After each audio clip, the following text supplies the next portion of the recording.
प्रेमीजनों, आपका हमारे इस channel Hindu mythology our pride में बहुत बहुत स्वागत है। यदि आप हमारे इस चैनल पर नए हैं तो आपसे अनुरोध है कि आप अभी सब्सक्राइब बटन दबाएं और बेल आइकन बटन भी दबाएं ताकि आपको हमारे इस चैनल के सभी वीडियोस के बारे में पहले तुरंत जानकारी मिल सके। आपका हमारे इस चैनल में एक बार पुनः स्वागत है। आपसे एक और अनुरोध है, यदि आप हमारे इस चैनल को किसी भी तरीके का सजेशन, इम्प्रूवमेंट आइडिया या कोई भी ऑब्जर्वेशन देना चाहते हो तो आप बेझिझक होकर इसमें अपने कमेंट्स दे सकते हैं ताकि हम अपने इस चैनल को आपकी इच्छा अनुसार, आपके सजेशंस के अकॉर्डिंगली हम इसको इम्प्रूव कर सकें ताकि आप हमारे इस चैनल का भरपूर आनंद उठा सकें। बोलो श्री जगन्नाथ भगवान की जय। बोलो श्री हनुमान जी महाराज की जय। जय जय शिव शंकर। आज हम आपको भगवान जगन्नाथ की रथ यात्रा से जुड़ी कुछ बातें बताएंगे और यह भी बताएंगे कि भगवान जगन्नाथ इस धरती पर कैसे अवतरित हुए और इसकी पूरी कहानी क्या है। आइए भगवान जगन्नाथ की रथ यात्रा के बारे में जानते हैं। जय भगवान जगन्नाथ। जगन्नाथ मंदिर सनातन धर्म के अनुसार सबसे महान मंदिरों में से एक है।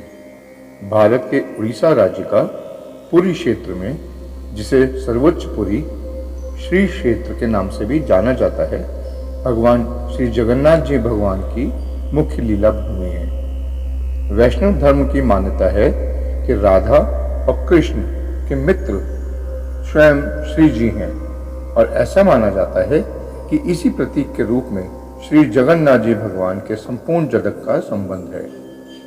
भगवान श्री जगन्नाथ की रथ यात्रा आषाढ़ शुक्ल द्वितीय को जगन्नाथपुरी से आरंभ होती है।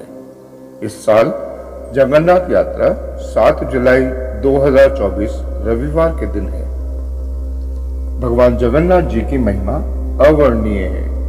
इसका उल्लेख विशेष रूप से स्कंद पुराण वैष्णव खंड के अंतर्गत पुरुषोत्तम क्षेत्र में महात्म्य में मिलता है।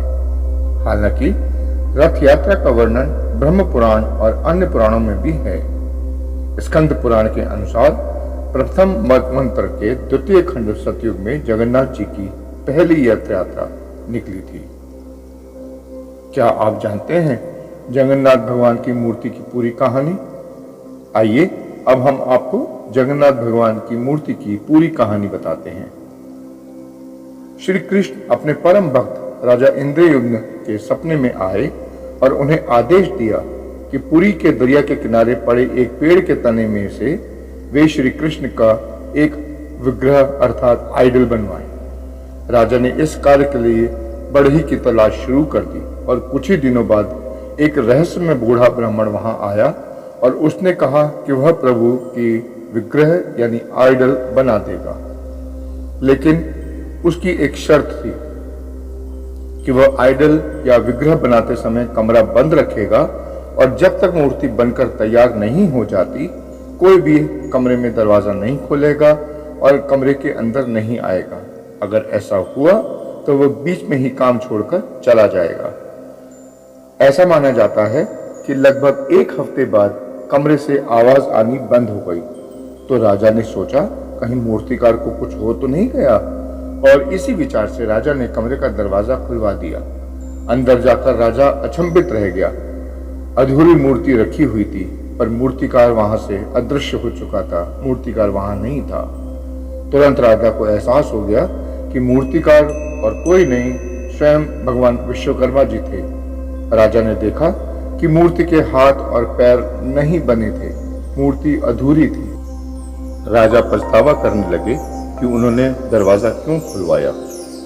तभी वहां ब्राह्मण के रूप में श्री नारद मुनि पधारे और उन्होंने राजा से कहा कि आप चिंता मत करिए, भगवान इसी रूप में अवतरित होना चाहते थे और दरवाजा खोलने का विचार स्वयं श्री कृष्ण ने राजा के दिमाग में डाला था, इसलिए चिंता करने की कोई जरूरत नहीं है और वह निश्चिंत हो जाएं।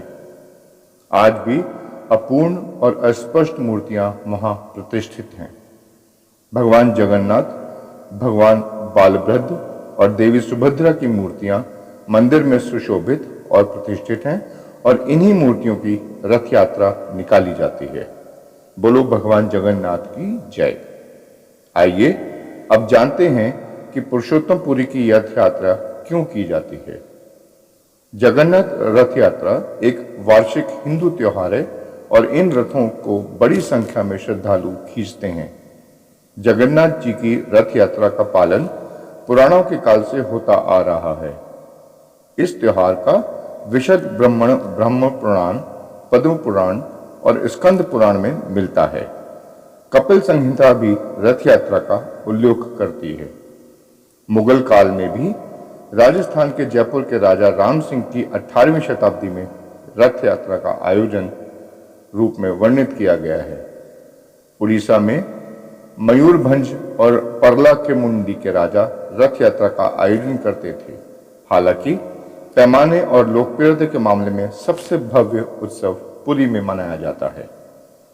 रथ यात्रा में इन तीनों देवी देवताओं यानी भगवान जगन्नाथ, उनके बड़े भाई भगवान बालभद्र और उनकी छोटी बहन देवी सुभद्रा को जगन्नाथ मंदिर से रथों में गुंडीचा मंदिर ले जाया जाता है, जहां वो 9 दिन तक रहते हैं।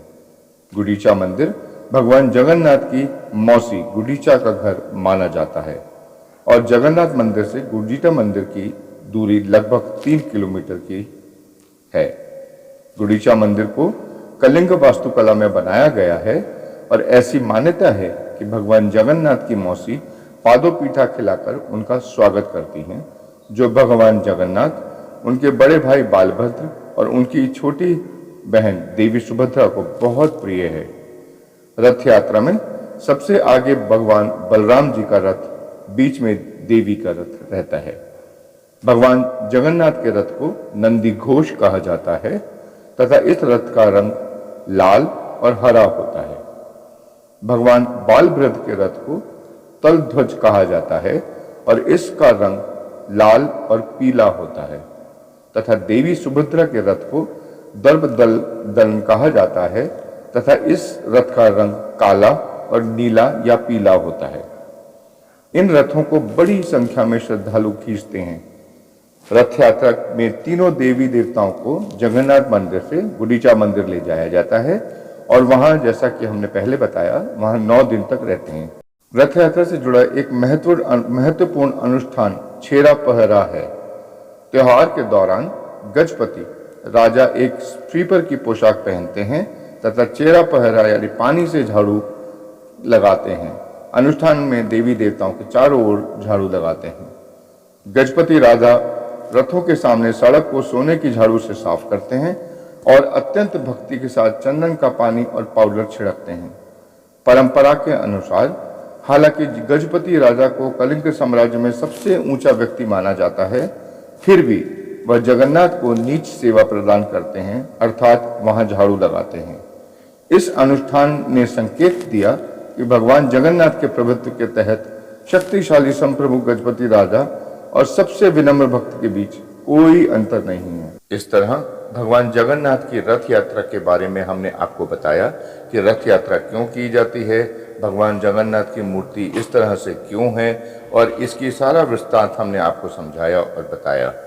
आशा करते हैं आपको ये वीडियो पसंद आया होगा, इसलिए आपसे अनुरोध है कि आप इस वीडियो को लाइक और शेयर अवश्य करें और भगवान जगन्नाथ की कृपा आप सब पर निरंतर बनी रहे। बोलो भगवान जगन्नाथ की जय।